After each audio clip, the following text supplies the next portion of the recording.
Yesus Kristus, Tuhan dan Juru Selamat kita pun mengalami hinaan dan direndahkan. Saat Yesus ditangkap dan disalibkan, ia tidak hanya mengalami siksaan secara fisik. Dia dihina dan diolok-olok. Mahkota duri dan jubah ungu yang dikenakan kepadanya adalah sebuah penghinaan, mengacu kepada pengakuannya sebagai raja. Itu sebabnya mereka menuliskan di salibnya, INRI atau Inilah Yesus, Raja orang Yahudi. Bahkan orang-orang yang lewat yang pernah mendengar pengajarannya menghujatnya dan menyuruh dia untuk turun dari salib dan menyelamatkan dirinya. Matius 27 ayat 37 sampai 44. Tapi apakah Yesus meresponi hinaan mereka dengan kemarahan atau kutuk? Tidak. Yesus hanya diam saja.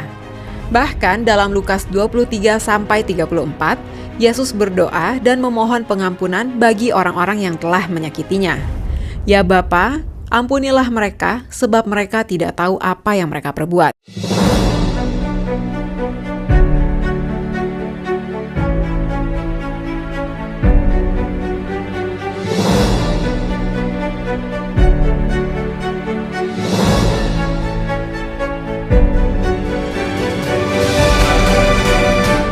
Haleluya, haleluya. Assalamualaikum bismillahirrahmanirrahim. Salam Aki. Aku kabarkan Injil keselamatan. Bapak Ibu yang dikasihi Tuhan, ketemu lagi dengan saya Evangelis Avraham Effendi Usman. Bagaimana kabar Bapak Ibu semuanya? Tentu luar biasa. Dan saudaraku, saya ingin mengajak kita semuanya untuk berpikir dengan akal yang sehat, berpikir dengan jernih, dan sebelumnya tempatkan hati dan pikiran saudara di tempat yang netral. Jangan belum apa-apa, itu sudah kufar, kafir, haram, harum, dan bla bla bla bla bla sebagainya. Nah saudaraku, kita sering sekali melihat di media sosial bagaimana orang-orang menghina para penginjil. Bagaimana orang-orang ingin dikaitkan dengan sebuah hukum yang sangat merugikan orang tersebut. Khususnya seperti teman kita, sahabat, kerabat kita yang sudah beberapa orang yang tidak lagi bisa leluasa dalam memberitakan Injil. Harus pindah-pindah tempat, bahkan ada yang sudah dikerengkeng, ada yang ketika dikerengkeng itu dianiaya, disiksa, segala macam hal terjadi seperti saudara kita Bapak Muhammad Kecik. Belum lagi hinaan demi hinaan, cacian, makian, segala macam dialami oleh para pemberita Injil. Yang paling sering itu adalah terhadap hinaan. Kita sering sekali dihina, kita sering sekali dicaci maki, kita sering sekali diolok-olok, kita sering sekali ditertawakan, bahkan kita sangat sering diintimidasi saudara. Ya, sering banget kita diintimidasi. Kita ketahui intimidasi itu datangnya dari kuasa kegelapan. Kenapa? Karena kuasa kegelapan tidak akan senang dengan orang-orang yang memberitakan Injil. Kuasa kegelapan tidak akan senang ada orang yang percaya kepada Injil. Makanya kuasa kegelapan bermacam cara dia lakukan untuk mengintimidasi, menakut-nakuti para penginjil supaya tidak memberitakan Injil. Dan hal ini saudaraku, saya alami dalam minggu ini. Dalam minggu ini saya merasakan hal yang tidak pernah saya rasakan sebelumnya. Tapi saya percaya ketika saya membaca firman Tuhan mengingatkan saya, firman Tuhan menguatkan saya, firman Tuhan memberikan penghiburan kepada saya, dan orang-orang di sekitar saya juga sangat memberikan kekuatan kepada saya. Ditambah lagi saya telepon teman-teman ya, dan teman-teman memberikan penghiburan juga kepada saya, menguatkan saya dan mendorong saya supaya jangan pernah kendor semangat di dalam memberitakan Injil Bapak Ibu ya.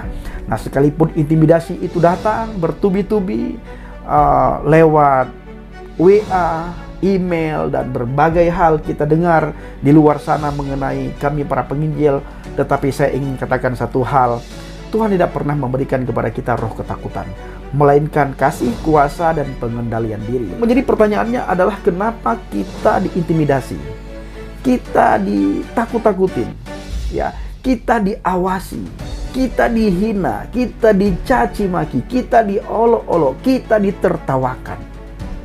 Nah kenapa? Kalau saudara melihat di dalam Alkitab 1 Korintus 1 ayat 18 ya, di dalam 1 Korintus 1 ayat 18 di situ dikatakan, sebab pemberitaan tentang salib memang adalah kebodohan bagi mereka yang akan binasa, Tetapi bagi kita yang diselamatkan, pemberitaan itu adalah kekuatan Elohim.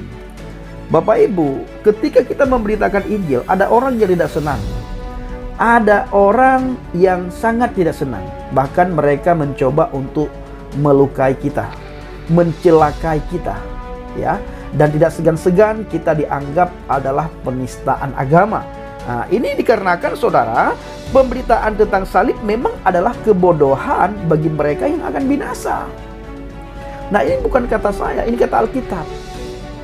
Ya, pemberitaan Injil, pemberitaan firman Tuhan, pemberitaan tentang salib itu adalah kebodohan bagi mereka yang akan binasa. Mereka tidak akan senang. Karena bagi mereka, apa yang kita sampaikan ini adalah hal yang sangat konyol, saudara. Makanya terjadi hinaan, cacian, makian. Sama halnya sebelum saya percaya kepada Adonai Yesus HaMashiach. Sebelum saya menjadi pengikut Kristus, saya percaya kepada Yesus, saya juga melakukan hal yang sama. Seperti yang saudara lihat di media sosial hari-hari ini. Bagaimana mereka menghina iman kekristenan, begitulah saya dulu. Saya dulu menghina Injil, menghina orang Kristen, menghina pendeta, menghina kekristenan. Bahkan saya tidak segan-segan menghina Yesus.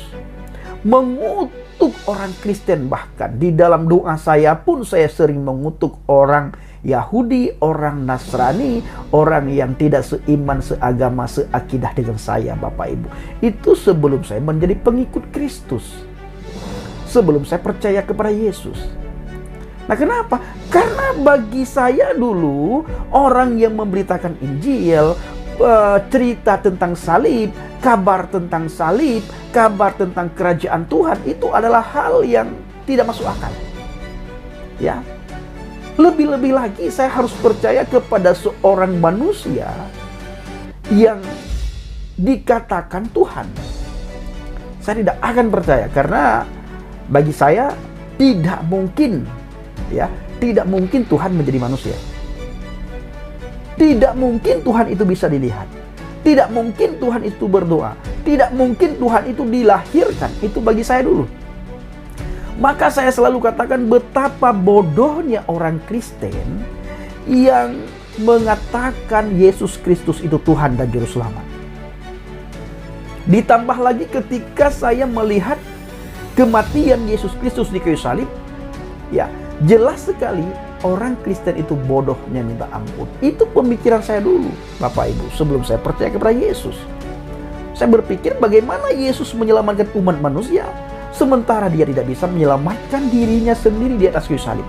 Padahal saudara, ketika saya percaya kepada Yesus Kristus, Yesus bukan tidak bisa menyelamatkan dirinya di atas kayu salib. Tetapi memang itu harus terjadi karena sudah tertulis dalam Alkitab. Untuk apa dia mati? Untuk apa dia bangkit? Dan untuk apa dia hidup? Sudah ditulis dengan jelas dalam Alkitab. Maka saudaraku, para pencinta channel Ilham Ajaib, bagi orang yang ingin binasa, ya, yang sudah binasa, yang merasa dirinya hebat, alim, merasa diri ahli ibadah, sebagainya, pemberitaan Injil yang kita lakukan itu dianggap satu kebodohan bagi mereka yang binasa. Sama halnya dengan saya dulu.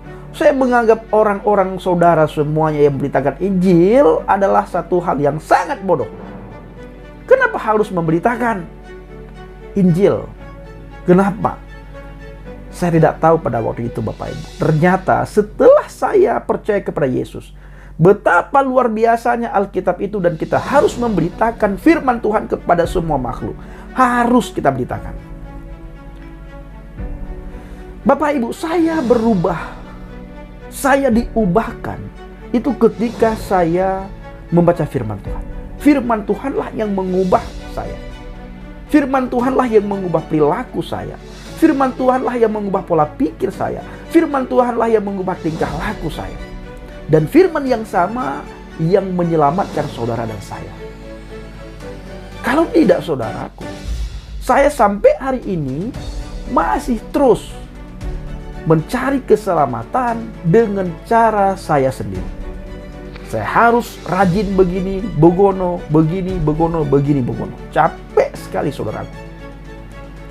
Nah, ternyata apa yang saya lakukan itu sia-sia. Kenapa sia-sia? Karena masuk surga itu bukan karena amal kebaikan, tetapi karena anugerah, karena kasih karunia Tuhan. Dan itu diberikan cuma-cuma, saudara. Ya, cuma-cuma diberikan.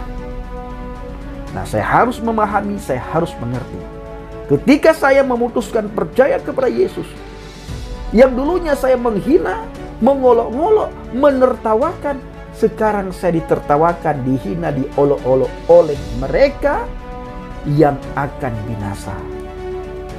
Ya, oleh mereka yang akan binasa, saya diolok-olok, dihina, diintimidasi, ditakut-takuti, bahkan diancam supaya saya tidak lagi memberitakan Injil, saudaraku. Kuasa kegelapan paling senang dengan ancam-mengancam, saudara. Ya, sangat senang. Dan itu tugas dia, Bapak Ibu. Maka dari itu, saudaraku, para pecinta channel Injil Habaget, jangan pernah takut kita dengan intimidasi. Lawan segala intimidasi itu dengan firman Tuhan. Dekatkan diri saudara dengan firman Tuhan. Banyak berdoa dan memuji, memuliakan, meninggikan Tuhan. Banyak menyembah Tuhan. Bapak Ibu bisa lihat, kalau hari-hari sebelumnya saya satu hari bisa 3 bikin video. Tetapi hari ini, untuk kali ini saudara, untuk satu video aja agak berat sekali. Kenapa? Intimidasi itu datang lewat pikiran saya. Saya ditakut-takutin. Ya, macam hal saya alami dalam minggu ini. Tapi puji Tuhan, orang-orang terdekat saya di sekitar saya dan teman-teman yang sangat memahami dan mengerti, mereka memberikan kekuatan, mereka mendorongkan saya supaya jangan pernah takut untuk memberitakan Injil. Memang bagi kita yang memberitakan Injil itu sudah tertulis di dalam Alkitab dengan jelas sekali. Mereka menganggap kita yang memberitakan tentang salib adalah, ya, dalam 1 Korintus ayat 18. Apa dikatakan? Sebab pemberitaan tentang salib memang adalah kebodohan bagi mereka yang akan binasa. Tetapi bagi kita yang diselamatkan, pemberitaan itu adalah kekuatan Elohim. Karena ada tertulis, aku akan membinasakan hikmat orang-orang berhikmat dan kearifan orang-orang bijak, dan akan kulenyapkan. Di manakah orang yang berhikmat? Di manakah ahli Taurat? Di manakah pembantah dari dunia ini? Bukankah Elohim telah membuat hikmat dunia ini menjadi kebodohan? Oleh karena dunia dalam hikmat Elohim tidak mengenal Elohim oleh hikmatnya, maka Elohim berkenan menyelamatkan mereka yang percaya oleh kebodohan pemberitaan Injil. Saudaraku, para pencinta channel Injil Habaget, kiranya video singkat ini bisa memberikan kekuatan kepada kita semuanya. Shalom alaikum bisim hamasyah, salam aki. Aku kabarkan Injil keselamatan. Bapa Yahweh bisim Adonai Yeshua Hamasyah Warwah Kodes memberkati kita semua. Saya mengucapkan terima kasih kepada Bapak Ibu yang selalu mendukung penginjilan Habaget, baik melalui doa, dana, motivasi maupun support saudara. Terus dukung dalam doa dan bawa Habaget dan doa syafaat saudara. Terima kasih.